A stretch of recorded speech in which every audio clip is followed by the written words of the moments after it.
سورہ نصر شمار نمبر کے اعتبار سے 110 نمبر پر قرآن میں آتی ہے۔ یہ جامع ترین سورت ہے اور 3 آیت پر مشتمل ہے، اور یہ سورہ پڑھنے والوں کے لیے چوتھائی قرآن کے برابر ثواب رکھتی ہے۔ حضرت عبداللہ ابن عباس رضی اللہ تعالیٰ عنہ نے عبید اللہ بن عبداللہ سے پوچھا، جانتے ہو سب سے آخری سورہ کون سی ہے، یعنی کون سی سورہ آخر میں نازل ہوئی؟ تو انہوں نے کہا کہ ہاں، وہ سورہ نصر ہے۔ بیہقی میں ہی حضرت ابن عمر رضی اللہ تعالیٰ عنہ کی روایت موجود ہے کہ یہ سورہ ایام تشریق کے درمیان کے دنوں میں نازل ہوئی۔ آپ صلی اللہ علیہ وسلم سمجھ گئے کہ یہ ان کی رخصتی کی سورہ ہے۔ آپ نے حکم دیا اور آپ کی اونٹنی قصوہ لائی گئی۔ آپ صلی اللہ علیہ وسلم اس پر سوار ہوئے اور اپنا وہ خطبہ دیا جو کہ تاریخ اسلام میں بہت مشہور ہے، اور بیہقی کی ہی ایک روایت ہے جس میں آپ صلی اللہ علیہ وسلم نے حضرت فاطمہ رضی اللہ تعالی عنہا کو بلا کر فرمایا کہ میرے انتقال کی خبر پہنچ گئی ہے۔ یہ سن کر وہ رونے لگی، اور پھر آپ صلی اللہ علیہ وسلم نے ان کے کان میں کچھ کہا تو وہ ہنسنے لگی۔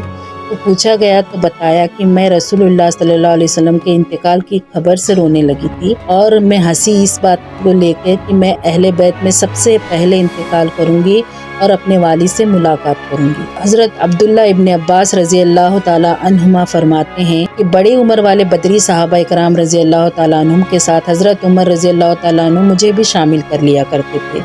تو ان میں سے کسی ایک نے یہ خیال ظاہر کیا کہ آپ اس بچے کو ہمارے ساتھ کیوں رکھتے ہیں، ان کی عمر کے تو ہمارے بچے ہیں۔ تو حضرت عمر رضی اللہ تعالیٰ عنہ نے فرمایا کہ تم انہیں خوب جانتے ہو، ایک دن سب کو بلایا اور مجھے بھی بلا لیا۔ میں سمجھ گیا کہ ان کو کچھ دکھانا ہے، اور جب سب اکٹھا ہو گئے تو حضرت عمر رضی اللہ تعالیٰ عنہ نے سوال کیا سورہ نصر کے ہی بارے میں کہ تم اس کے بارے میں کیا جانکاری رکھتے ہو؟ بعض نے کہا کہ اس میں اللہ کی حمد و ثنا و تعریف کا حکم دیا گیا ہے، اور بعض نے کہا کہ گناہوں سے بخشش مانگنے کا حکم دیا گیا ہے، اور اللہ نے اس سورہ میں حکم دیا ہے کہ جب اللہ کی مدد آ جائے اور ہماری فتح ہو جائے تو ہمیں وہ سب کام کرنے چاہیے جس کا اللہ نے ہمیں اس سورہ میں حکم دیا ہے۔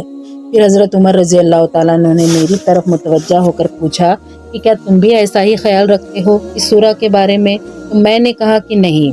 فرمایا پھر تم کیا کہتے ہو؟ تو حضرت عبداللہ بن عباس رضی اللہ تعالیٰ عنہما نے کہا کہ اس سورہ میں نبی کریم صلی اللہ علیہ وسلم کے انتقال کی خبر دی گئی تھی۔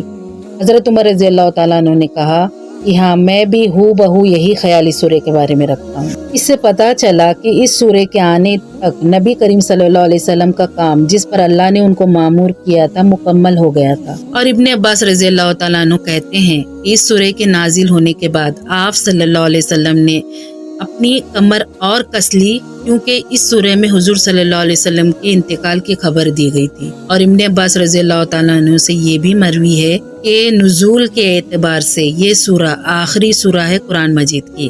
اور اس سورہ کا یہ بھی مطلب صحیح ہے جو چند صحابہ اکرام نے حضرت عمر رضی اللہ تعالیٰ عنہ کے سامنے بتایا تھا کہ جب اللہ کی مدد سے ہمیں فتوحات مل جائے، اللہ ہماری کسی بھی طرح سے مدد کرے اور ہماری ترقی ہو جائے تو فوراً اللہ کا شکر ادا کرے، نماز پڑھے اور اپنے گناہوں سے توبہ کر لے۔ دونوں ہی مطلب درست ہے۔ اس سورہ میں آپ صلی اللہ علیہ وسلم کی انتقال کی خبر دی گئی تھی اور بتایا گیا تھا کہ جب آپ فتح مکہ کر لیں گے جہاں سے کفار نے آپ کو نکالا تھا، تو آپ اپنی محنت اور صبر کا پھل دیکھیں گے کہ کس طرح لوگ فوج در فوج اسلام میں داخل ہوں گے، اور آپ کے جھنڈے تلے جب آپ فوج در فوج لوگوں کو دیکھ لو تو ہمارے طرف یعنی اللہ کی طرف آنے اور اللہ سے ملاقات کے لیے تیار ہو جاؤ، کیونکہ آپ کا مشن پورا ہو گیا۔